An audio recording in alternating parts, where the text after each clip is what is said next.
श्रीनारायण हृदय स्तोत्रम्। ओम श्रीनारायण हृदय स्तोत्र मंत्रस्य भार्गव ऋषिः अनुष्टुप् छन्दः श्रीलक्ष्मीनारायणो देवता। ओम बीजं नमः शक्तिः नारायणायेति कीलकं श्रीलक्ष्मीनारायण प्रीत्यर्थे जपे विनियोगः। ओम नारायणः परं ज्योतिरात्मा नारायणः परः नारायणः परं ब्रह्म नारायण नमोस्तुते।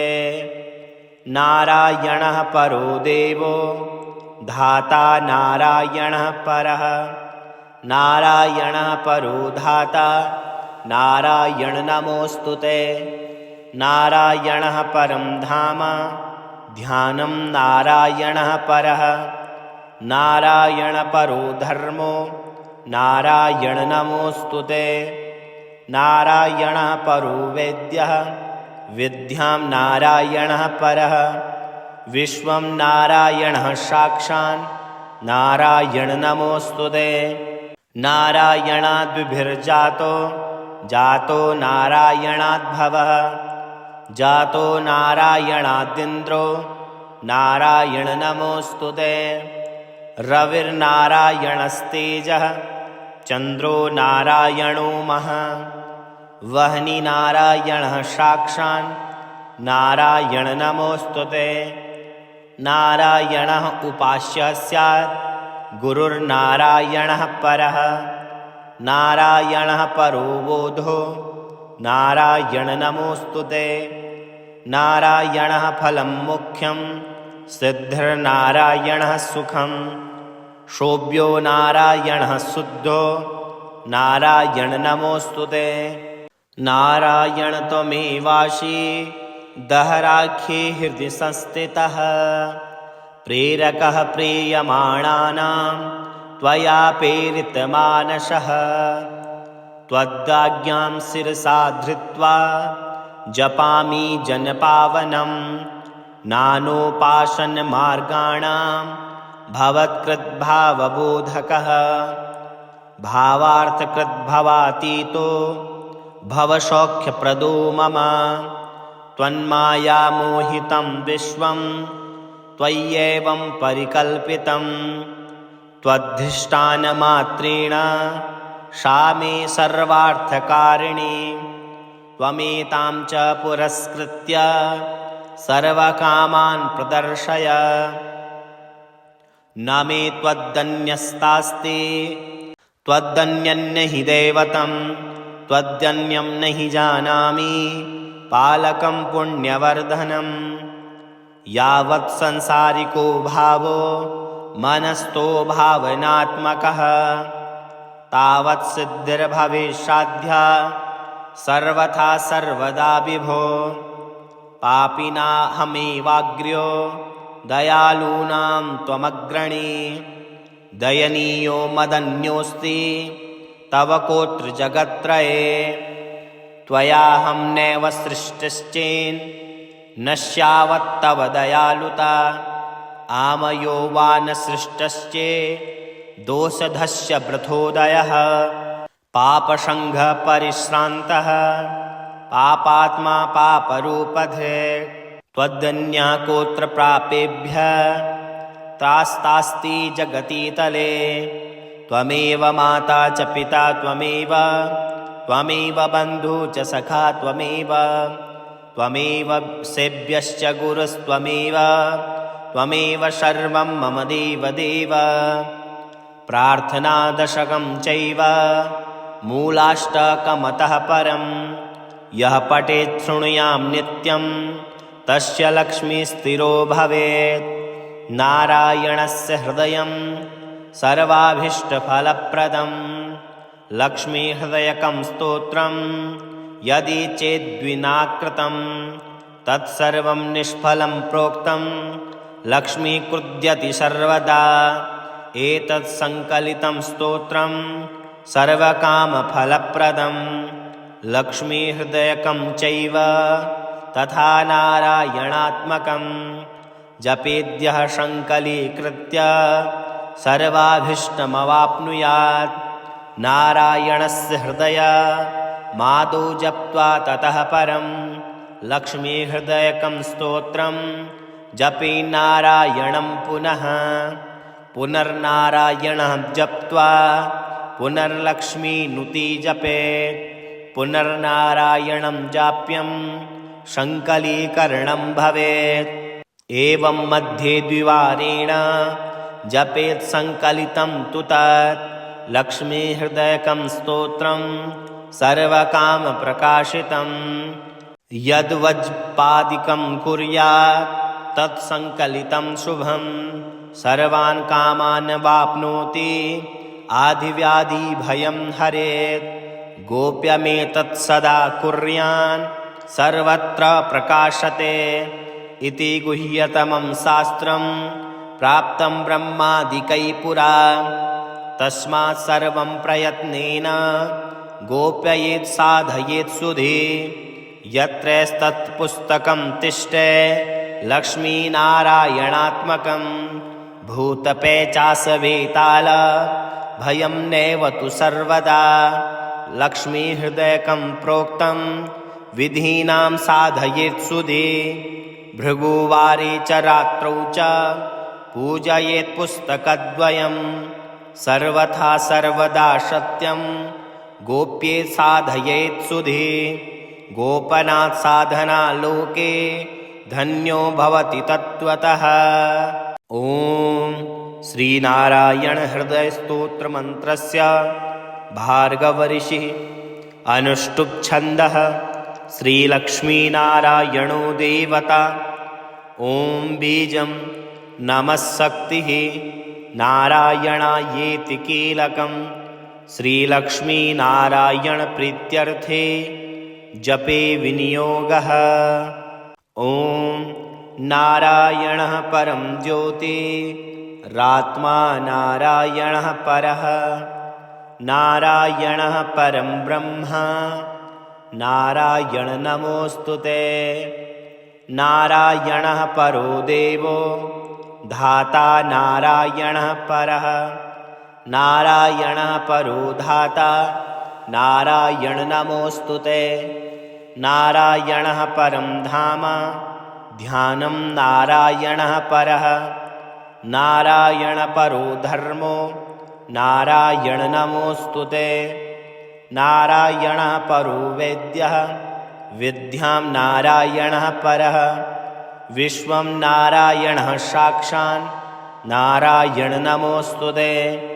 नारायणाद्विभिर्जातो जातो नारायणाद्भवः जातो नारायणादिन्द्रो नारायण नमोऽस्तुते। रविर्नारायणस्तेजः चन्द्रो नारायणो महः वह्नि नारायणः साक्षात् नारायण नमोऽस्तुते। नारायणः उपास्यः स्यात् गुरुर्नारायणः परः नारायणः परो बोधो नारायण नमोऽस्तुते। नारायणः फलं मुख्यं सिद्धिर्नारायणः सुखं शोभ्यो नारायणः शुद्धो नारायण नमोऽस्तुते। नारायण त्वमेवासि दहराख्ये हृदि संस्थितः प्रेरकः प्रीयमाणानां त्वया प्रेरितमानसः। त्वदाज्ञां शिरसा धृत्वा जपामि जनपावनं नानोपासनमार्गाणां भवत्कृद्भावबोधकः भावार्थकृद्भवातीतो भवसौख्यप्रदो मम। त्वन्मायामोहितं विश्वं त्वय्येवं परिकल्पितं त्वद्धिष्ठानमात्रेण सा मे सर्वार्थकारिणी। त्वमेतां च पुरस्कृत्य सर्वकामान् प्रदर्शय। न मे त्वदन्यस्तास्ति त्वदन्यं न हि दैवतं त्वदन्यं न हि जानामि पालकं पुण्यवर्धनं। यावत् संसारिको भावो मनस्थो भावनात्मकः तावत् सिद्धिर्भविष्याद्या सर्वथा सर्वदा विभो। पापिनाहमेवाग्र्यो दयालूनां त्वमग्रणी। दयनीयो मदन्योऽस्ति तव कोत्र जगत्त्रये।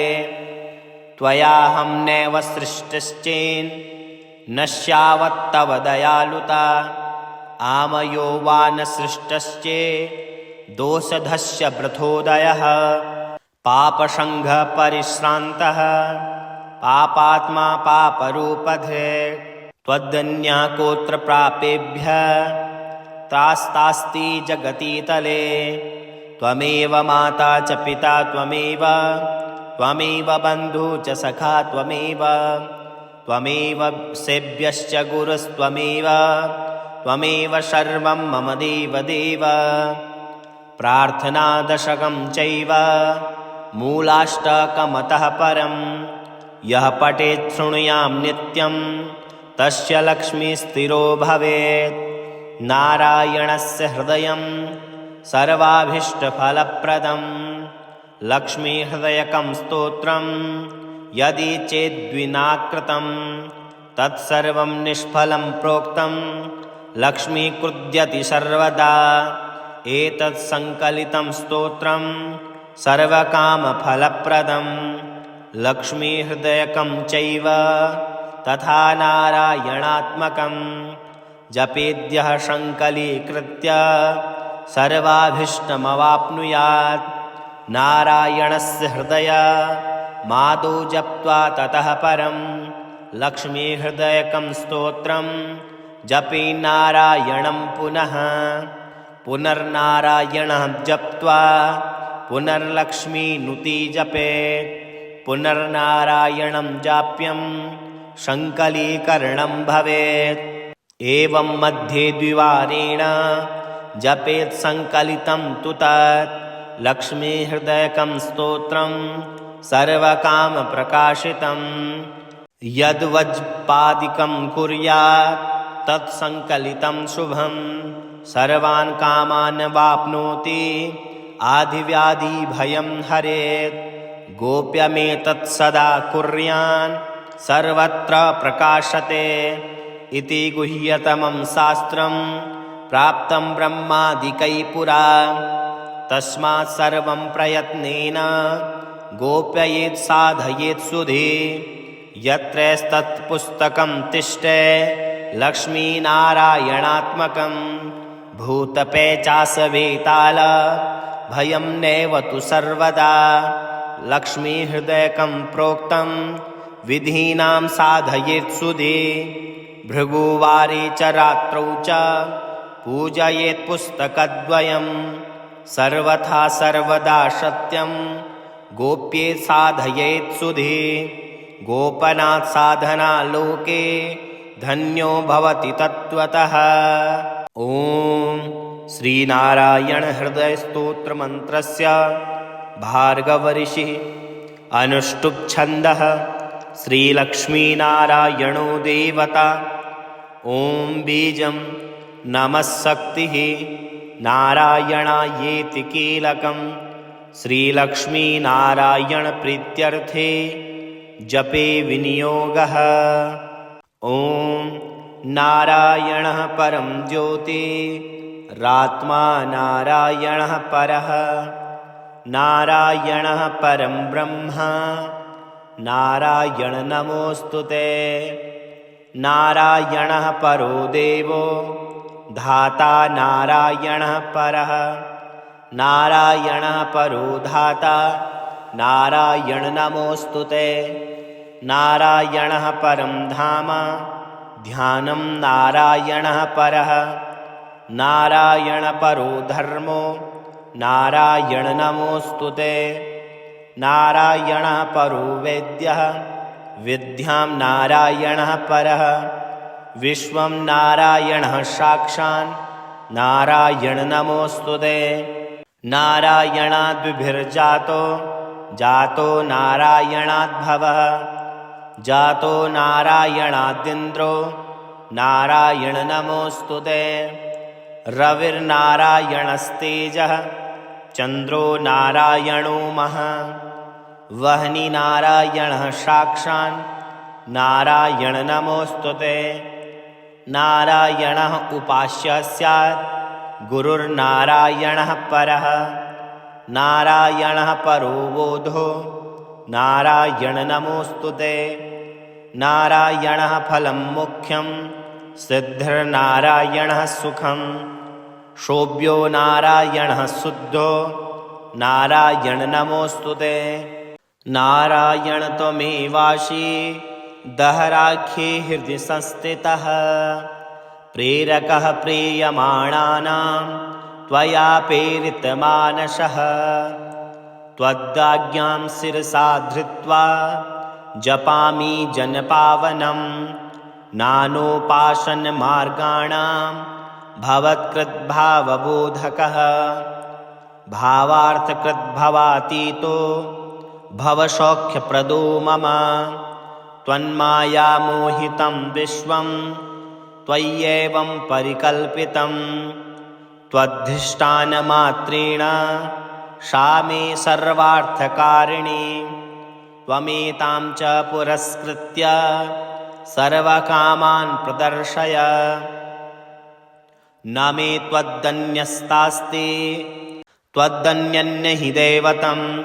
त्वदन्यं न हि जानामि पालकं पुण्यवर्धनं। यावत् संसारिको भावो मनस्थो भावनात्मकः तावत् सिद्धिर्भवेत्साध्या सर्वथा सर्वदा विभो। पापिनाहमेवाग्र्यो दयालूनां त्वमग्रणी। दयनीयो मदन्योऽस्ति तव कोऽत्र जगत्त्रये। त्वयाहं नैव सृष्टश्चेन् नश्यावत्तव दयालुता। आमयो वा न सृष्टश्चे दोषधस्य वृथोदयः। पापसङ्घपरिश्रान्तः पापात्मा पापरूपधे।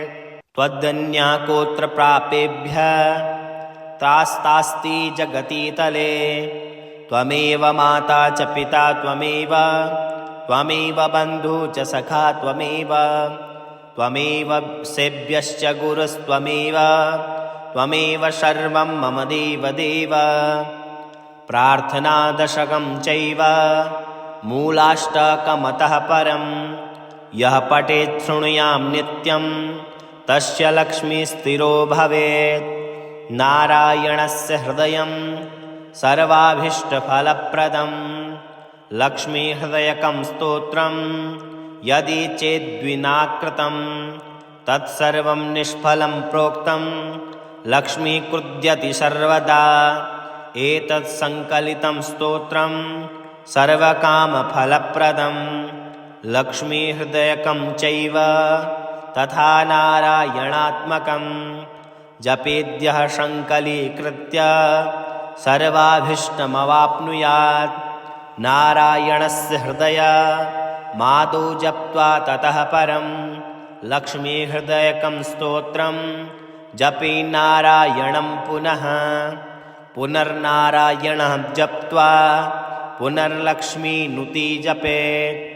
पुनर्नारायणं जाप्यं सङ्कलीकरणं भवेत्। एवं मध्ये द्विवारेण जपेत् सङ्कलितं तु तत् लक्ष्मीहृदयकं स्तोत्रं सर्वकामप्रकाशितं। यद्वज्पादिकं कुर्यात् तत्सङ्कलितं शुभं। सर्वान् कामान् वाप्नोति आदिव्याधिभयं हरेत्। गोप्यमेतत् सदा कुर्यान् सर्वत्र प्रकाशते। इति गुह्यतमं शास्त्रं प्राप्तं ब्रह्मादिकैः पुरा। तस्मात् सर्वं प्रयत्नेन गोप्ययेत् साधयेत् सुधे। यत्रैस्तत्पुस्तकं तिष्ठे लक्ष्मीनारायणात्मकं। भूतपेचासवेताल भयं नैव तु सर्वदा। लक्ष्मीहृदयकं प्रोक्तं विधीनां साधयेत् सुधे भृगुवारे च रात्रौ च पूजयेत् पुस्तकद्वयं सर्वथा सर्वदा सत्यं गोप्ये साधयेत् सुधे गोपनात् साधना लोके धन्यो भवति तत्त्वतः।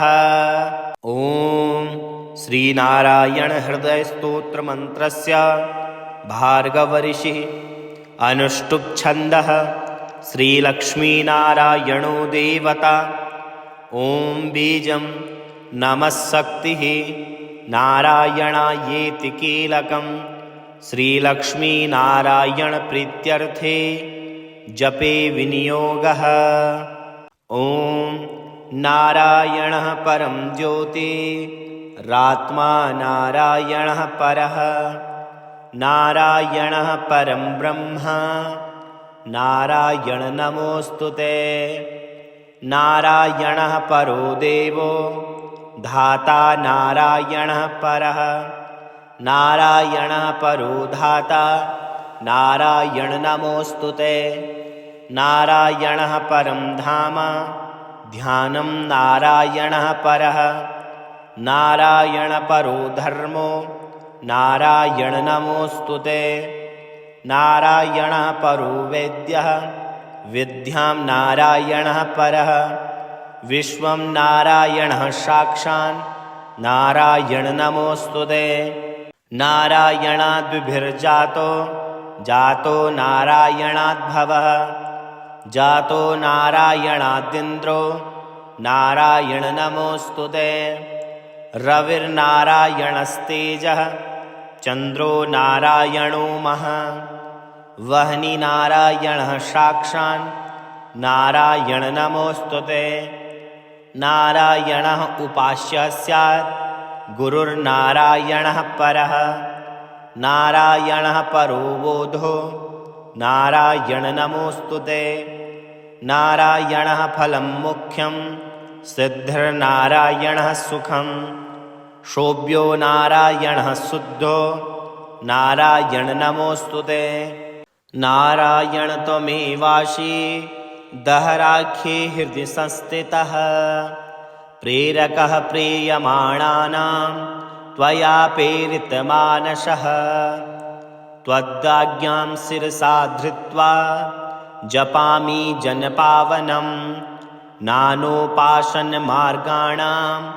भवत्कृद्भावबोधकः भावार्थकृद्भवातीतो भवसौख्यप्रदो मम त्वन्मायामोहितं विश्वं त्वय्येवं परिकल्पितं त्वद्धिष्ठानमात्रेण सा मे सर्वार्थकारिणी त्वमेतां च पुरस्कृत्य सर्वकामान् प्रदर्शय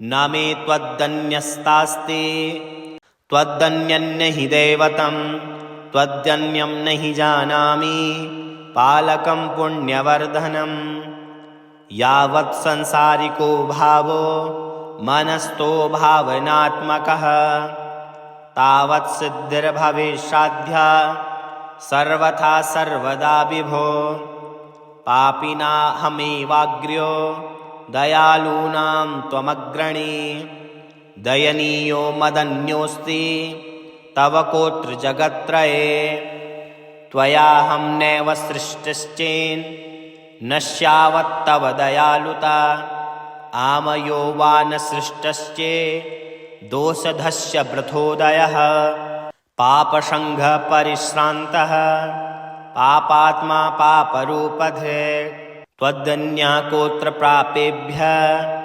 त्रास्तास्ति जगतीतले त्वमेव माता च पिता त्वमेव बन्धु च सखा त्वमेव सेव्यश्च गुरुस्त्वमेव सर्वं मम देवदेव प्रार्थनादशकं चैव मूलाष्टकमतः परं यः पठेत् शृणुयां नित्यं तस्य लक्ष्मीस्थिरो भवेत् नारायणस्य हृदयं सर्वाभीष्टफलप्रदं लक्ष्मीहृदयकं स्तोत्रं यदि चेद्विना कृतं तत्सर्वं निष्फलं प्रोक्तं लक्ष्मीकृद्यति सर्वदा एतत् संकलितं स्तोत्रं सर्वकामफलप्रदं लक्ष्मीहृदयकं चैव तथा नारायणात्मकं जपेद्यः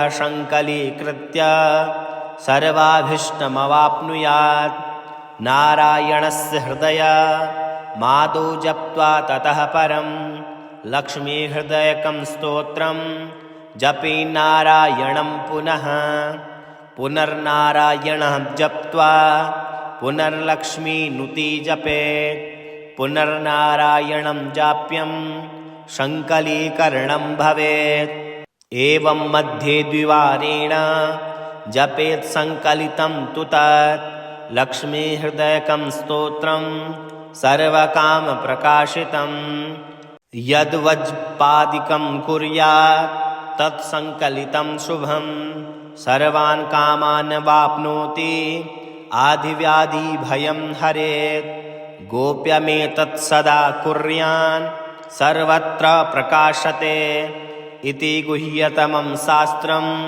प्राप्तं ब्रह्मादिकैः पुरा तस्मात् सर्वं प्रयत्नेन गोप्ययेत् साधयेत् सुधे यत्रैस्तत्पुस्तकं तिष्ठे लक्ष्मीनारायणात्मकं भूतपेचासवेताल भयं नैव तु सर्वदा लक्ष्मीहृदयकं प्रोक्तं विधीनां साधयेत् सुधे भृगुवारे च रात्रौ च पूजयेत् पुस्तकद्वयं सर्वथा सर्वदा सत्यं गोप्ये साधयेत् सुधे गोपनात् साधना लोके धन्यो भवति तत्त्वतः। ॐ श्रीनारायण हृदय स्तोत्र मंत्रस्य भार्गव ऋषिः अनुष्टुप् छन्दः श्रीलक्ष्मीनारायणो देवता। ॐ बीजं नमः शक्तिः नारायणायेति कीलकं श्रीलक्ष्मीनारायण प्रीत्यर्थे जपे विनियोगः।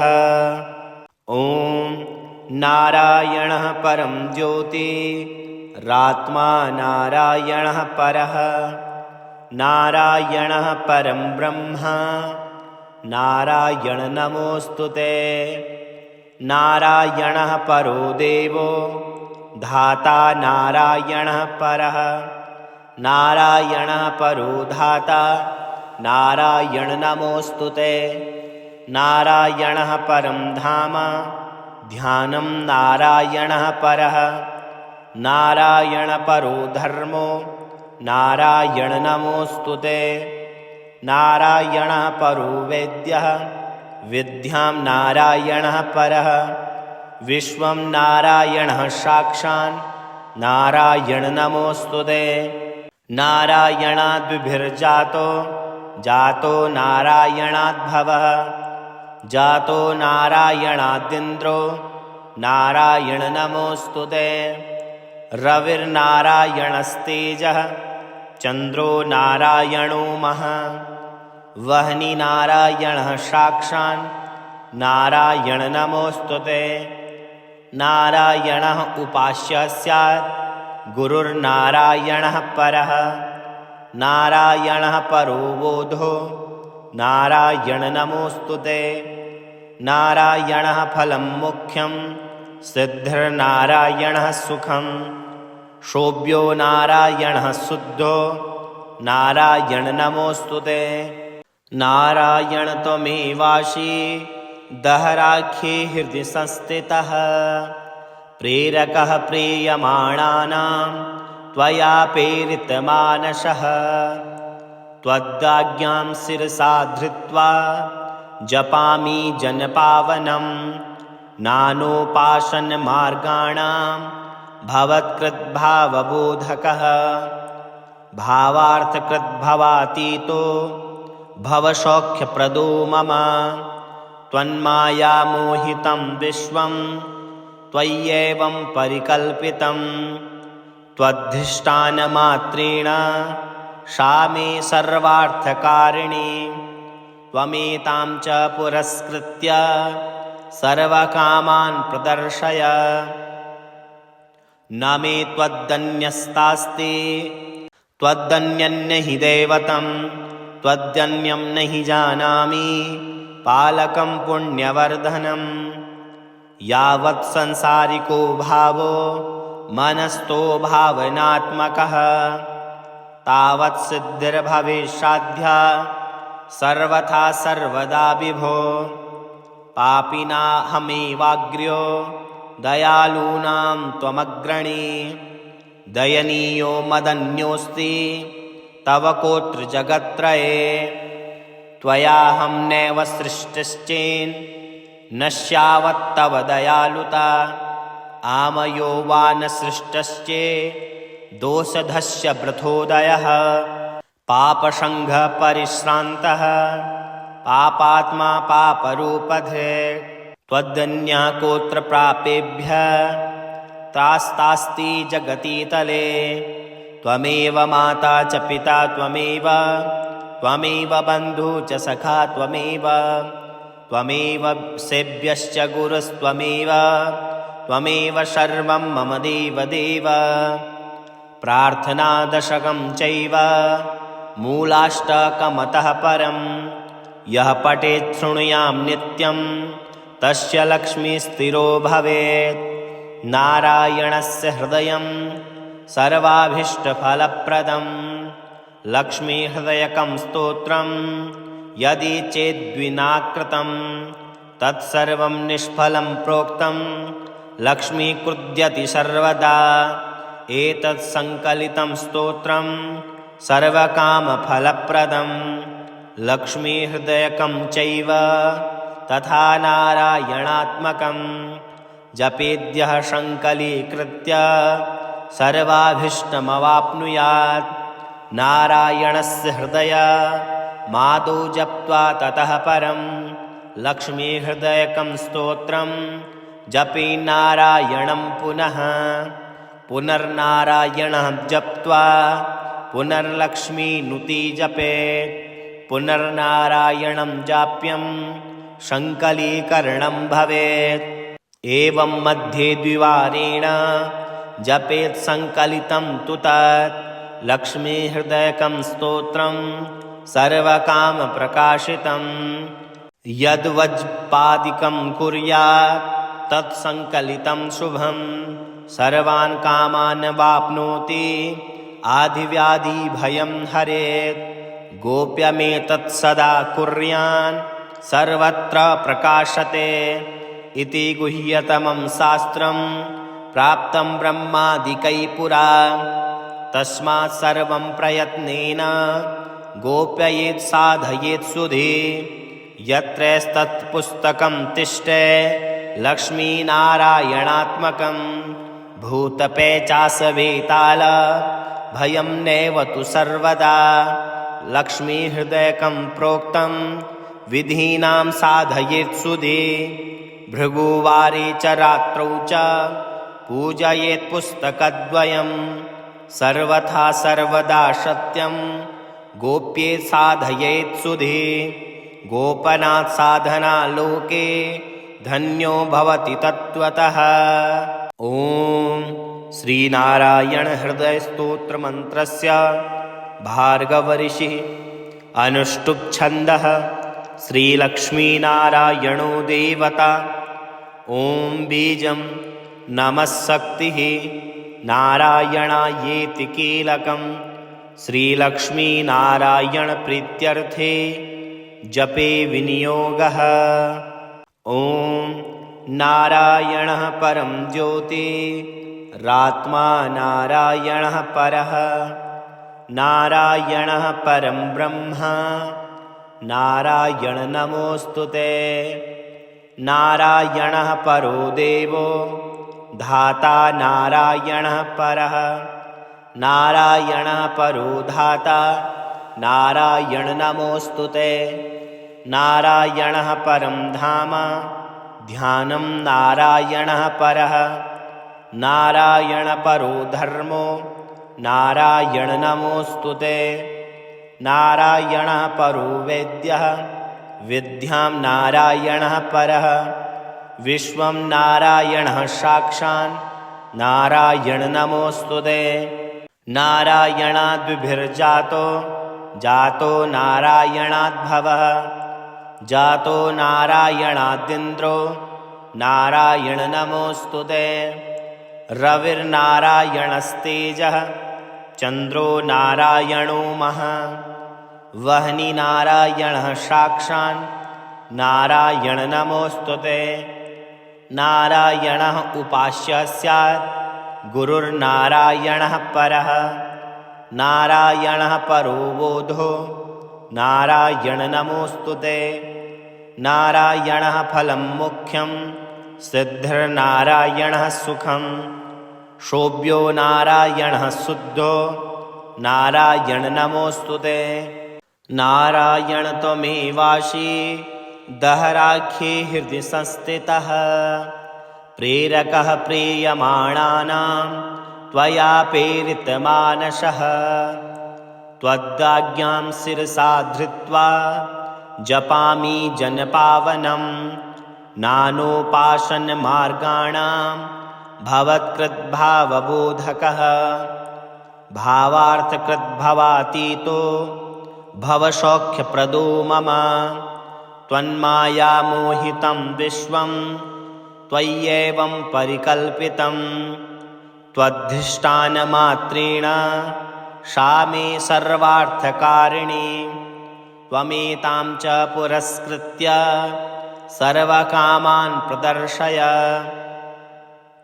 न मे त्वदन्यस्तास्ति त्वदन्यन्न हि दैवतं त्वदन्यं न हि जानामि पालकं पुण्यवर्धनं यावत् संसारिको भावो मनस्थो भावनात्मकः तावत् सिद्धिर्भवेत्साध्या सर्वथा सर्वदा विभो पापिनाहमेवाग्र्यो दयालूनां त्वमग्रणी दयनीयो मदन्योऽस्ति तव कोत्र जगत्त्रये त्वयाहं नैव सृष्टश्चेन् नश्यावत्तव दयालुता आमयो वा न सृष्टश्चे दोषधस्य वृथोदयः पापसङ्घपरिश्रान्तः पापात्मा पापरूपधे त्वदन्या कोत्र प्रापेभ्यः